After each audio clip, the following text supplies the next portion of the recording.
It was April of 2015. Me, my girlfriends, and my little brother, who was 9 years old, had gone to a small nearby movie theater on a Wednesday night to see the horror movie It Follows. We usually went late on weekends to get the whole theater to ourselves. Plus, I had off on Thursdays that semester. When we entered the theater, at first it seemed like we were the only ones inside, but then my little brother pointed somebody out. It was a man in a dark gray hoodie sitting in the top left corner seat in the theater. It was a little sketchy, but nobody would really give it a second thought. We picked upper middle row seats with a railing in front so we could put our feet up, and we each sat with an empty seat between us for more room. I know that sounds weird to do with my girlfriend with me, but having my brother there made it a different story.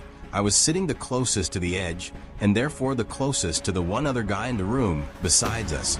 Within 5 minutes the previews were over and the movie was starting. The lights in the theater dimmed to darkness, and the only light now was the light projecting from the screen. My little brother took out his bag of candies he snuck in and started to eat them obnoxiously loud. About 5 minutes into the movie, over my brother's loud candy wrapper noises, which we told him to stop. For the record, I thought I heard a pretty loud sound come from above and behind us. I waited a few seconds to sneak a glance behind us and saw that the guy that was sitting in the top corner had moved down a row, which was odd, but again I didn't give him more than a second thought.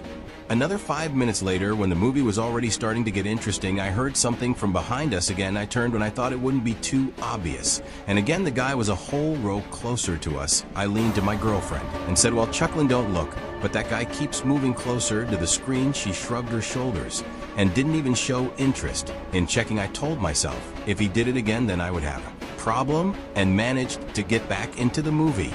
I'd say another 5 minutes later, without even hearing anything this time, I just turned around out of curiosity and saw the man a whole row closer.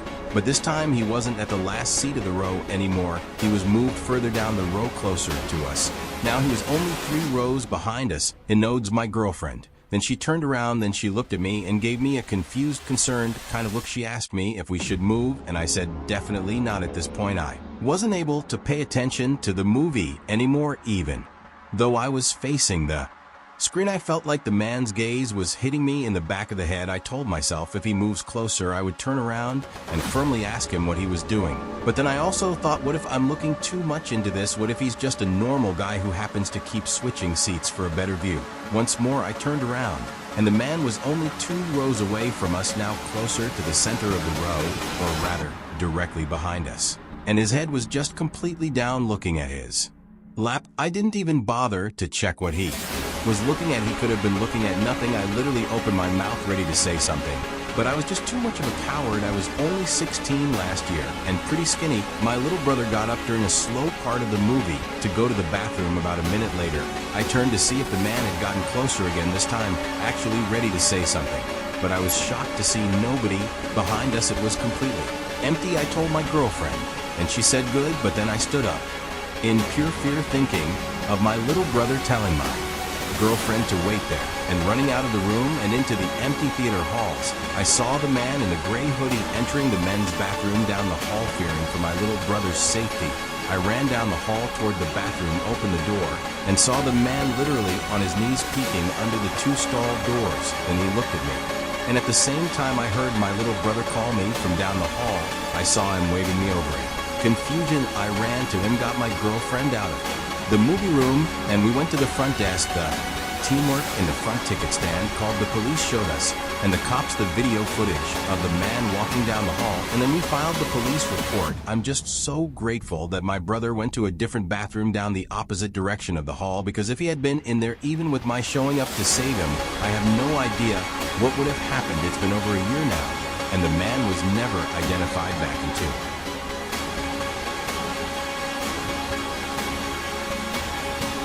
2008, Cloverfield was one of the biggest movies of the year, and I desperately wanted to see it. Most of my friends had already gone to see it, which upset me given that I didn't want to be seen going to the movie theater alone. However, I didn't have work or school on Thursdays, so on Wednesday night, I figured I could get away with going alone to one of the small theaters nearby with a screening of the film at 9:30. Since I knew it would be quiet, well, I showed up, bought a ticket, and immediately realized the entire building was dead. I entered the theater, and much to my surprise, there was not a single person in there. There were two large sections of seats in the theater. I sat in the bottom row of the upper section, which was seated just behind a tiny wall during the quiet parts of the movie, which were very few. I kept thinking that I was hearing something coming from behind me. It was almost like I was hearing a voice. Is someone there? Nothing. I felt like the sounds were just getting louder and closer, but I kept turning around and didn't see anyone. I felt like I was losing my mind. Eventually,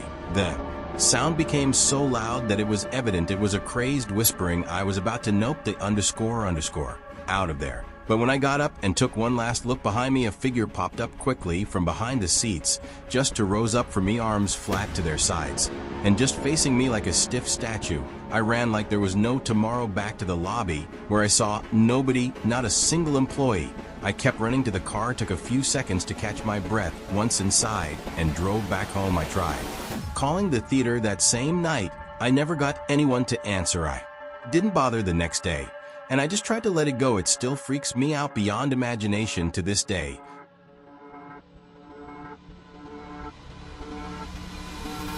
One of my first jobs was working on a movie theater in Huntington on Long Island. It was an okay gig for a 16-year-old dealing with the general public and mass. You'll always run into creeps. However, there was one creep and one really weird situation that I still have nightmares about. It was a Monday, like 11 o'clock at night, and the last two playing movies were finishing up, which was earlier than usual. On weeknights, I would usually be out of there by midnight during the summer. Anyway, I was the only one working besides Kathy, the lady behind the popcorn counter, and was closing up. I was sitting on the carpeted steps next to my ticket podium on my phone when Kathy yelled over to me to sweep the floors. She told me she was heading out and would be back within the hour to close up. I hurried up with a sweeping and sat back down to get back to playing a Tetris-like game on my flip phone. I was left alone a lot like this, and this was the one time during my shifts that I feared something such as a late-night robbery might easily take place. Suddenly,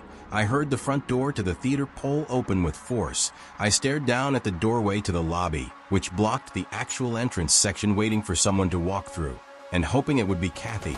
After all, she would have locked the doors anyway at this hour. I called out Kathy's name, and suddenly an upper middle-aged man with a big brown faded jacket came wandering in, immediately locking his eyes onto mine. I told them we were closing up and he had to leave. He looked at me with a sort of intimidating Vincent Pastor kind of a look on his face. He mumbled his words in his response, but I could make out his phrase to be, "Is Kathy here?" I shook my head no, and he mumbled, "I'm just going to go sit down over there for a while." I was very against confrontations with other people, so my heart was racing, and I lacked the confidence to order him to leave. I sat back down on the step and pretended to be absorbed in my phone when really I was texting Kathy, telling her there was someone weird here for her. But with the old flip phones, text took forever to send, and even longer for people to check. By the time the text was sent, I noticed the man now across the room sitting on a bench was literally watching me. I wanted to show him that I was annoyed by this, so I simply got up, walked up the 3 carpeted stairs, and sat down on the bench in front of a wall that would block my view from him. Stupid old me didn't figure this would allow him to do whatever he wanted, not being within my vision. Within minutes, I realized this was dumb and went back to sitting on the step. Only now the man was gone. Kathy returned around the same time that the last of the moviegoers were leaving. I told her about the guy, and she said she left the door unlocked by mistake. I spent about 10 minutes sweeping up in some of the auditorium rooms before my shift was officially over. Kathy wanted me to do one more favor before leaving: bring the mop bucket and broom down into the storage den. I did as she asked. Open the door in the lobby which leads to the storage area, walked down the half-flight of concrete stairs with a mop, broom, and bucket, and stopped behind one of the boilers. I could see as clear as day an arm tucked away in the corner. It was the man, and he was very clearly trying to hide. I pretended like I didn't notice and walked back up the stairs. I locked the door behind me and ransacked Kathy. She checked the camera footage first, and this is where things got disturbing. Within the period of time that I was hiding from the man, the surveillance cameras caught him getting up and leaving the theater. Kathy seemed surprised, and declared, "That's my ex-husband." I felt like my heart was starting to drop that she said this, and I was starting to put things together. I assured her there was in fact somebody down there. She took out her cell phone and dialed not for 911 for her ex-husband. As she left the building, I followed her, afraid to stay in the theater alone. Kathy suddenly started to panic, as it seemed her ex-husband hung up the phone on her. She then called the cops, and what she explained to them shocked and disturbed me. When she hung up the phone, she was in a panic, and she tugged me away from the building. It turned out her ex-husband arrived to the theater to get her out of there, because he had apparently run into some trouble with a guy he knew who threatened to kill Kathy. For whatever messed up reason, the cop cars pulled up into the parking lot with their sirens blaring. Minutes later, they came out with some old Italian mobster-looking guy in cuffs. Kathy never showed up for work after that, and I was never able to get the full backstory out from anyone. I was the coolest guy at the theater for a while since I witnessed all this. I just really wish I got the full story, though, because it really interested me. I never saw Kathy, her ex-husband, or that random guy who potentially almost killed me had I approached him ever again.